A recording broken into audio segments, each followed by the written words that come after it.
Hello दोस्तों, मेरा नाम है सोहम और आप देख रहे हैं हमारा चैनल लेट्स नो। आज जिसके बारे में हम बात करने जा रहे हैं, ये टॉपिक एक लड़की के ऊपर है जिसका कि नाम है हदीस नज़ाफ़ी। ये चर्चे में क्यों आई? ये एक मूवमेंट की वजह से चर्चे में आई, जो कि ईरान में जो मैंडेटरी आपका हिजाब लॉ है उसके अगेंस्ट में जो प्रोटेस्ट चल रहा है आफ्टर द ईरानियन रेवोल्यूशन, उसको लेकर के। तो ये एक ईरानियन महिला थी जिनकी मौत कारज में हो गई गन शॉट्स की वजह से। और जिस समय इनकी मौत हुई ये सिर्फ 22 साल की उम्र की थी। इनकी पढ़ाई की अगर बात करें तो इन्होंने डिप्लोमा किया था फैशन डिज़ाइनिंग से, और कारज के ही एक छोटे मोटे रेस्टोरेंट में कैशियर के पोस्ट पर काम कर रही थी। टिकटॉक पे वीडियोस बनाते थे, इनके काफ़ी फॉलोअर्स थे। और जब ये वहाँ पे काम कर रहे थे कैशियर के रूप में, तब इन्हें महसा अमीनी के बारे में पता चला। तो इन्होंने वो प्रोटेस्ट ज्वाइन किया सितंबर 2022 में। अब ये Mahsa Amini was a turning point in an Iranian revolution. ये कौन है, इनका काम क्या था, ये कैसे लाइमलाइट में आई, ये हम आगे वीडियो में आपके बताएंगे। लेकिन शुरुआत करते हैं कि इसकी शुरुआत कहाँ से हुई, क्योंकि जब तक आप स्टार्टिंग से नहीं सुनेंगे आपको ये कहानी समझ में आएगी नहीं। तो ये कहानी की शुरुआत कहाँ से होती है दोस्तों? इस कहानी की शुरुआत होती है गर्ल्स ऑफ एंगलेब प्रोटेस्ट, जो कि कंपलसरी हिजाब के खिलाफ था। ये इसका जो इंस्पिरेशन जो थी, उनका नाम था वीदा मोवाहिद। इन्होंने किया ये था कि एक यूटिलिटी बॉक्स जैसे होते हैं, ईरान में एक यूटिलिटी बॉक्स था, उसके ऊपर ये चढ़ गई। इन्होंने अपना वाइट हेड स्कार्फ निकाला और एक स्टिक पर, एक लकड़ी पे उस स्कार्फ को लगाया और उसे एक झंडे की तरह, फ्लैग की तरह वेव करने लग गई। जैसे ही पुलिस वालों की इन पर नज़र पड़ी, इनको अरेस्ट किया गया और 1 महीने के बाद इनको टेम्पररी बेल पर छोड़ा गया, वार्निंग दे करके। अब इनका देखा देखी और भी बहुत सारी औरतों ने ये सेम चीज़ करी और अपने सोशल मीडिया अकाउंट से ये पोस्ट करना शुरू कर दिया। क्योंकि इनके इतने सारे फॉलोअर्स थे, ये प्रोटेस्ट बहुत आगे गया और इंटरनेशनली इन्हें जाना गया। जिन लड़कियों ने ये पोस्ट किया सोशल मीडिया पे, इन्हीं लड़की या औरतों को ही गर्ल्स ऑफ एंगलेब स्ट्रीट कहा जाने लगा, या फिर इंग्लिश में बोले तो गर्ल्स ऑफ रेवोल्यूशन स्ट्रीट। तो गाइस, जो ये बसलिंग स्ट्रीट अभी आप देख रहे हैं, यही है वो एंगलेब स्क्वायर जहां पर वीदा मोवाहिद ने पहली बार अपना स्कार्फ लहराया था। This is the place where this revolution started, जो कि आज तक चल रहा है। अब इस्लामिक पीनल कोड की जहां तक हम बात की जाए, तो महिला अगर हिजाब ना पहने तो उन्हें 10 से 60 दिनों का जेल या फिर साथ में 50,000 से 5 लाख उनकी करेंसी में देना होता है। जो ईरानियन रेवोल्यूशन हुआ था उसके पहले हिजाब पहनना कंपलसरी नहीं था इस देश में।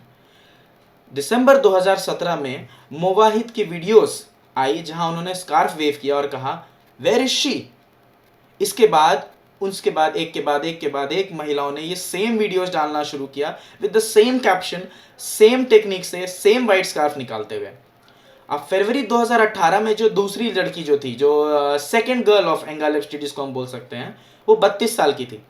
उनके ऊपर भी ये सेम फाइन लगा जब उनको अरेस्ट किया गया ऐसा करने से, और उनके ऊपर 135,000 यूएस डॉलर्स।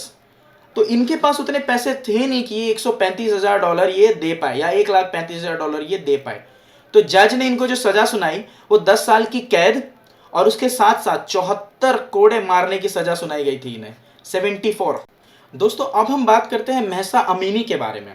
अब इनकी जो मौत हुई थी, ये भी एक प्रोटेस्टर थी और यहाँ से टर्निंग पॉइंट शुरू हुआ ये एंटी हिजाब लॉ को लेकर के। तो ये इन्होंने जो प्रोटेस्ट किया था वो भी हिजाब लॉ के खिलाफ ही प्रोटेस्ट किया, और इनकी जो मौत हुई पुलिस कस्टडी में हो गई थी, जिसके बाद पूरे जगह सिविल अनरेस्ट और प्रोटेस्ट शुरू हो जाते हैं, जो कि 2022 में शुरू हुए और 2023 तक ठंडे पड़ गए, जो कि हर जगह होता है, ये आजकल ये नॉर्मल है। अब सितंबर के 2022 में उनको अरेस्ट किया गया, अमीनी जी को, हिजाब लॉ के वायलेशन में। उनको रीज़न दिया गया कि जब वो तेहरान गई थी तो उन्होंने सही तरीके से हिजाब नहीं पहन रखा था। तो वहाँ की जो गाइडेंस पेट्रोल थी, वहाँ के उसके जो ऑफिसर्स थे, उन्होंने इन्हें बहुत बुरी तरीके से पीटा। ऐसी हालत में इनको पीटा कि ये वहीं पे कोलैप्स हो गई, बेहोश हो गई। इनको बुरे हालत में हॉस्पिटलाइज किया गया, जहाँ 3 दिन बाद इनकी मौत हो जाती है। बहुत लोगों का कहना है कि पुलिस कस्टडी में इनको मारा गया था, लेकिन ये कभी सरफेस नहीं हो पाया क्योंकि इसका कोई प्रूफ नहीं मिला आगे। ये सब चल ही रहा था, उनकी मौत हुई थी, और उसी समय हदीस नज़ाफ़ी ने सितंबर में महसा अमीनी के मौत के बाद ये रेवोल्यूशन ज्वाइन करा उन्होंने। ठीक है, अब इनका क्या था, इनके परिवार में और 4 भाई बहन थे, जिसमें कि 3 बहनें और 1 भाई था, और माँ बाप थे। दोनों मामला जैसे मैंने आपको पहले ही बता दिया इस वीडियो में, अजरबैजान से बिलोंग करते थे। ये लाइमलाइट में वुमेन एम्पावरमेंट के लिए ही आई, और खास करके ईरान गवर्नमेंट के खिलाफ जो ये प्रोटेस्ट करती थी, सीधा सीधी सामने पुलिस ऑफिसर्स के सामने खड़े होकर के ये प्रोटेस्ट में बहुत जोरों से एकदम नारेबाजी करती थी कि इसको हटाओ, ये ड्रैकोनियन लॉ है। अक्यूजेशन अमीनी पे लगा, वो सेम अक्यूजेशन नजाफी पे भी लगा। अच्छा, इस मूवमेंट के पहले नजाफी कभी भी किसी एक्टिविस्ट कॉज में इन्वॉल्व नहीं हुई थी। अपना टिकटॉक पर वीडियो बनाती थी, पढ़ती थी, अपने रेस्टोरेंट में एक क्लर्क का जॉब करती थी, और जैसे ही इन मूवमेंट से वो जुड़ी, उन्होंने टिकटॉक पर भी हिजाब लॉ को लेकर के वीडियोस बनाने शुरू कर दिए, और इसके वजह से वो गवर्नमेंट के चर्चे में और इंटरनेशनल मीडिया के चर्चे में भी आने लग गई। अब इनकी जो निर्मम हत्या की गई थी, इनको बोला, ऐसा लिखा गया था पेपर में, आप इंटरनेट पे भी देख सकते हो, इनको 6 बार चेहरे पे, हाथ पे और गले पे गोली मारी गई थी। और अगर इनकी फैमिली की हम माने इसको लेकर के, तो एटलीस्ट 20 बुलेट से इनको हिट किया गया था, और उनको उनकी डेड बॉडी देखने तक नहीं गई थी। अगर सोर्सेस की माने तो वो जिंदा थी जब उनको हॉस्पिटल ले जाया गया था, उसके बाद उनकी मौत हुई थी। उनको ट्रीटमेंट देने से मना कर दिया गया था लोगों को। और अगर हम ईरानी सरकार की बात सुने तो उन्होंने बोला कि प्रोटेस्टर्स ने उन्हें गोली मारी, वो तो पुलिस का हथियार थे ही नहीं। तो कारज जी को एक हॉस्पिटल, गैम हॉस्पिटल करके वहाँ एक नाम है, कारज में ही है, नजाफी जी को गैम हॉस्पिटल में भर्ती कराया गया, जहाँ इलाज के बाद उनको डेड डिक्लेयर कर दिया गया। कॉज बताया गया उनका स्वेलिंग ऑफ ब्रेन। इसके बाद शुरू होता है नजाफी के परिवार वालों पे दबाव कि वो मीडिया से कहें कि उनकी जो मौत है वो हार्ट अटैक से हो गई, नेचुरल कॉजेज से हो गई, या गोली के डर से उनकी मौत हो गई। उनके फादर को तो ड्रग के डोजेस दिए गए जब वो मीडिया के सामने इंटरव्यू के लिए गए थे, ताकि वो ये बोल सके कि नेचुरल थी उनकी मौत। इसके बाद क्या होता है, एग्जैक्टली 40 दिन बाद 3 नवंबर को हजारों की संख्या में लोग चहलोल मेमोरियल, जो कि बेहेश्त साकिना, ये एक कब्रिस्तान है, सिमेंटरी है, वहां पे हजारों की तादाद में लोग जमा हो जाते हैं। गवर्नमेंट को इसके बारे में पता चलता है, गवर्नमेंट के फोर्सेस ने उनको ब्लॉक किया, ब्लॉक करने के बजाय उनको पीछे धकेलना शुरू किया।